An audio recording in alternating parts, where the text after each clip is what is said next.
Hi, I'm Bob Schrupp, physical therapist. Brad Heineck, physical And therapist. together we are the most famous physical therapists on the internet, In our opinion, of course. in our opinion. And today, Brad, we have decided we're going to talk about the top 3 reasons to perform cross-training exercises as you get older. Right, When absolutely. you get over 40 and over, you're going to, by the way, if you are 40 and over, you want to subscribe, Brad, like this? Oh. Subscribe to us below, like this. because we're going to provide you helpful information. I say helpful or healthful? Both healthful and helpful. On ways to stay healthy and fit and pain-free. Right.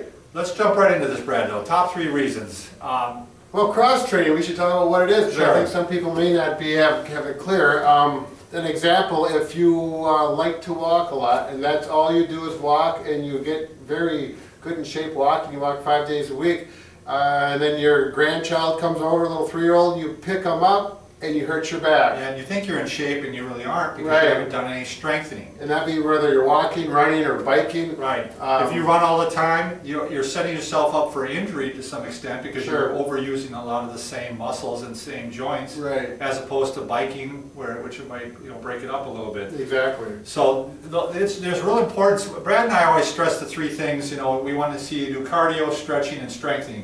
Mm-hmm. And that's the strengthening especially is going to help you with your ADLs, what you call activities of daily living. Right. But let's jump into the 3 reasons. Number 1. Number 1, it makes your exercise a little less boring, or Right. it breaks it up a little bit. If you get in that same routine and it's you just need a little change. If you run or ride bike, that's one way to cross train. You Yeah. could ride bike and then run every other day or something of that nature. So it's less boring. Next one. You're going to decrease your injury risk, as we kind of alluded to before. If you do the same thing over and over again, you are more susceptible to overuse injuries. Right. I mean, you're just wearing out the same things in the same pattern. So mix it up a little bit, Right. and your joints and your muscles are going to love you. Absolutely. Yeah, so less boring, decreased injury rate. I mean, that's 2 excellent reasons already. And then if you do have any competitive edge, or you do some fun runs on the weekends here and there, it's going to help increase your performance. You're going to get faster times, and that's what makes it a little more enjoyable as well. I'll give you an example. A lot of runners, and again, I know a fair amount about running, just running myself, and you're a runner. I don't think it's much anymore, but Right. and my son's a runner.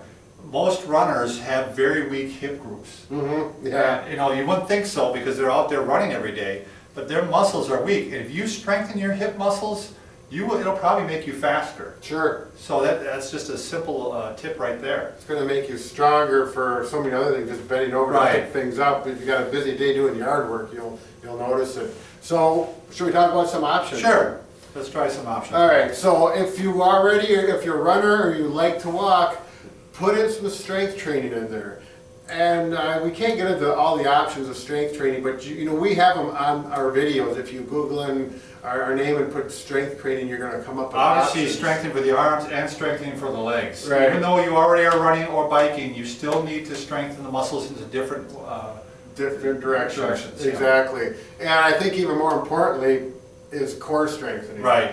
Get the core is going to help protect your back. Core is going to help everything, no matter what you're doing throughout the day. Sure. Like you said, lifting up the grandchild, or washing your car, or doing tasks around the house. Right. All that core always comes in Better believe it. handy. Yep. So So you can put core with walking. You could, some people do that, and I do this myself. Is this morning I did core work with the exercise ball, and then I went to do my walk. yep. Again, a nice little variety, and Yep. you're making yourself an overall more fit gentleman. And I probably could have added a 3rd one, so we have cross training, not with just 2 disciplines, but added stretching in there too, and put another 5 or 10 minutes of stretching on before or after.